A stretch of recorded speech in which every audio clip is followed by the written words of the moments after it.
Self Professor Dr. Deepak Singh, treatment of crack for skin. For skin पे ऐसे बहुत तरह के डिजॉर्डर मिलते हैं। कभी फॉर स्किन पे छोटे छोटे दाने जैसे हो जाते हैं, कभी फॉर स्किन पे उजला कलर का लेयर बन जाता है, कभी कभी फॉर स्किन पे रेड कलर के मैक्यूल बन जाते हैं, कभी कभी रेड कलर वहाँ पर पैच बन जाते हैं। लेकिन आज जो हम पढ़ने जा रहे हैं वह फॉर स्किन के क्रैक के बारे में बता रहे हैं। क्रैक मतलब फट जाता है। तो फॉर स्किन का क्रैक होना एक बहुत कॉमन डिजॉर्डर है आज के समय में। क्यों फट जाता है बता देते हैं। जैसा कि अब आपको मालूम है, बताए थे पिछले वीडियो में, फॉर स्किन पेनिस का एक पार्ट है जिसमें प्रोप्यूस मसल्स होते हैं, प्रोप्यूस स्किन होते हैं, प्रोप्यूस लेयर होते हैं, और वह ग्लास पेनिस को कवर करता है। और उस फॉर स्किन का काम है कि वह फॉर और बैक और आगे होते रहता है। वो किस समय, जिस समय यूरिनेशन के लिए या सेक्सुअल इंटरकोर्स के समय वह जो स्किन होते हैं ना वह आगे पीछे होते रहते हैं, और उसके वजह से ही यूरिनेशन का प्रोसेस होता है या सेक्सुअल एक्ट का प्रोसेस होता है। अगर यह स्किन को जब भी हम प्रेशर, क्योंकि जब तक उसको बैक नहीं करेंगे तब तक तो प्रोसेस होगा नहीं सेक्सुअल एक्ट का। जैसे उसको पीछे हम अगर प्रेस करते हैं ना, उस सब वो क्रैक कर जाता है या फट जाता है, या उसमें ब्लीडिंग होने लगती है, इचिंग होने लगता है। कुछ लोगों में तो हो ही नहीं पाता है पीछे, वो जबरदस्ती पीछे करने पर फट भी जाता है वो। तो इस तरह का आखिर हुआ कैसे, क्यों हो जाता है ये फॉर स्किन में क्रैकिंग? क्योंकि जब तक उसको हम बैक नहीं करेंगे, जब तक प्रेशर नहीं उसमें यूज करेंगे, तब तक तो प्रोसेस होगा नहीं हमें। और जब तक हुआ नहीं तो अब क्रैक कर गया तो फिर तो प्रॉब्लम तो आएंगे ही ना। तो अब वहाँ क्रैक क्यों कर जाता है? क्रैक होने का कारण होता है, सबसे ज़्यादा होता है कारण इन्फेक्शन। अगर इन्फेक्शन में जैसे फंगस का इन्फेक्शन, फंगस इन्फेक्शन सबसे टॉप मोस्ट पे है। तो फंगस का इन्फेक्शन हुआ तब भी वह क्रैक कर जाता है। फंगस में जैसे कैंडिडा अल्बिकेंस का इन्फेक्शन हुआ, एस्परजिलस का इन्फेक्शन है, तो क्रैक करता है। नंबर 2, दूसरा कॉज होता है हर्पिस का। अगर हर्पिस सिम्प्लेक्स 2 अगर अटैक किया वहाँ पे, तब भी वहाँ पर क्रैक कर जाते हैं। थर्ड में आता है आपको बैक्टीरियल इन्फेक्शन। अगर कोई बैक्टीरिया का इन्फेक्शन हो, जैसे क्लेमाइडिया का इन्फेक्शन हो, या फिर स्ट्रेप्टोकोकस का इन्फेक्शन हो, या हीमोफिलस ग्रुप का इन्फेक्शन हो, तब भी वह क्या होता है, क्रैक कर जाता है। कभी कभी सिफिलिस का इन्फेक्शन से भी वहाँ पर क्रैक करते हैं। तो क्रैक होने का ये सब बड़ा कॉमनेस्ट इन्फेक्शियस कॉज है। कुछ कारण आपको डाइट के कारण भी हो सकते हैं, जैसे अगर जैसे विटामिन का कमी, कौन सा विटामिन, विटामिन ए की कमी, विटामिन B2 राइबोफ्लेविन की कमी, इसके कमी होने का भी क्रैक होता है। विटामिन B2 और प्लस विटामिन ए। अगला आयरन की कमी होने के कारण भी कभी कभी क्रैक होता है, आयरन की डिफिशियंसी से। उसके बाद नेक्स्ट आपको कारण आ सकते हैं, जैसे कोई एलर्जी के कारण, इसनोफिलिया का कारण हुआ, या एलर्जी के कारण भी कभी कभी वहाँ पर क्रैक हो जाते हैं। तो ये जो क्रैक जब होता है, तो क्रैक तो किसी कारण से होते हैं। क्रैक होने के बाद उसका उसका सिम्टम क्या मिलता है? सिम्टम में पहले वहाँ बर्निंग भी हो सकता है, इचिंग, बर्निंग, पेन, है ना। साथ साथ कभी कभी ब्लीडिंग भी होता है, कभी कभी डिस्चार्ज भी होता है। तो ये सब जो है ना क्रैक होने का सिम्टम है।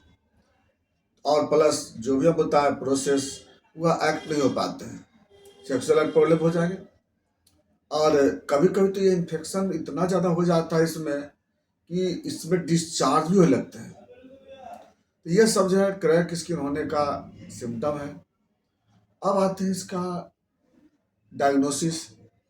कैसे पता लगाएंगे कि हाँ किस वजह से हुआ है ये?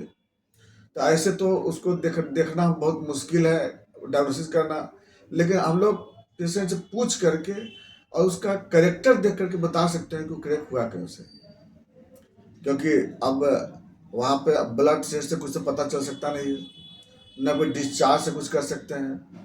हाँ, यह तो होगा कि बहुत अगर होगा तो आप कुछ अगर डिस्चार्ज कुछ होंगे तो उससे आप ग्राम एसिड कर देख सकते हो, लेकिन ऐसा कहा बहुत रेयर। इसलिए हम लोग डायरेक्टली फोटो देख करके और पेशेंट से पूछ करके हम पता लगाते हैं। अब मेन पॉइंट आते हैं इस पर, इन्फेक्शन ट्रीटमेंट कैसे करते हैं। इसके लिए हमको सबसे पहला है वहाँ का हाइजीन मेंटेन जरूरी है। वहाँ का साफ सफाई जरूरत है। कोई भी इन्फेक्शन हो तो इन्फेक्शन को ठीक करते हैं। एंटी फंगल एजेंट वहाँ पे यूज करना चाहते हैं, यूज करते हैं वहाँ पर। एंटीबैक्टीरियल एजेंट, कोई भी एंटीबायोटिक्स, कोई एंटीसेप्टिक हो, उससे प्रॉपर वॉश करते हैं। सबसे मेन पॉइंट आते हैं हम लोग अब दवा पे। कौन सी दवा यूज करते हैं उसमें हम लोग क्रैक हो चुका है तो इसके लिए होम्योपैथिक दवा में बहुत अच्छी अच्छी दवा है जो उस क्रैक स्किन को ठीक कर देता है। सबसे नंबर 1 की दवा इसमें फेरम फॉस। फेरम फॉस जब भी वहाँ पे क्रैक हो और ब्लीडिंग हो तो वहाँ पे हम लोग फेरम फॉस यूज करते हैं। फेरम फॉस 200 पावर में 5 बूंद दिन भर में 3 बार लेते हैं। इससे जो होता है लगभग जो अगर आयरन की कमी से अगर बाइक भी हो रहा हो तो वह ठीक हो जाते हैं। अगला क्रैक स्किन के साथ अगर वहाँ बर्निंग हो, जलन जैसा फीलिंग हो, तब वहाँ पे हमें आर्सेनिक सल्फ फ्लेवम 6x में 2 टैबलेट दिन भर 3 बार देते हैं। वह बहुत अच्छी काम करती है वो। थर्ड नंबर पे आता है क्रैक के साथ दर्द होना। अगर क्रैक हो और दर्द भी हो रही हो तो हम लोग क्या करते हैं वहाँ पर, तब बेलाडोना है ना, बेलाडोना यूज करते हैं। और मर्कसॉल भी वहाँ पे यूज कर सकते हैं अगर डिस्चार्ज हो रहा तो। इसके बाद अगला क्रैक के साथ बर्निंग होना, क्रैक है और जलन भी हो रही है, तब यूज करते हैं हम लोग एसिड नाइट्रिक 30 पावर में हम लोग देते हैं। 5 बूंद दिन भर 3 बार यूज करते हैं। ऐसे डिपेंड करता है केस पर भी, फिजिशियन पे भी, अपना किस तरह से उसको ठीक करते हैं। इसके अलावा वहाँ पे वॉश करने के लिए इचनेसिया मदर टिंचर और कैलेंडुला मदर टिंचर को हम लोग प्रॉपर यूज कराते हैं वॉश करने के लिए। तो ये जो है ना आपका क्रैक स्किन का ट्रीटमेंट है। काफ़ी लोग इससे परेशान रहते हैं और सही समय पे इसका इलाज कराना बहुत ज़रूरी है। अगर इलाज ना हो तो बहुत गंभीर समस्या भी आगे चल के हो जाती है। इसमें पैराफिमोसिस हो जाएंगे, फिर उसको लास्ट में फिर ऑपरेशन करने की नौबत आ जाती है। तो उसी तरह से बोले कि इसमें हम लोग को अवेयरनेस की ज़्यादा ज़रूरत है। जब भी आपको ऐसा कोई केस मिलता हो तो आप हमसे डायरेक्ट संपर्क कर सकते हैं। आप डायरेक्ट व्हाट्सएप पे भी आप फोटो भेज सकते हैं, ऑनलाइन पे भी, आप ऑफलाइन में भी आके दिखा सकते हैं। और इसके 100% इलाज संभव है, सक्सेस है, होता भी है। ये था क्रैक स्किन के बारे में। बाकी अगर कोई जानकारी हो तो आप हमसे संपर्क कर सकते हैं, उसमें डिस्क्रिप्शन मोबाइल नंबर लिखा हुआ है। बाकी बात करें नेक्स्ट वीडियो में। Thanks for watching.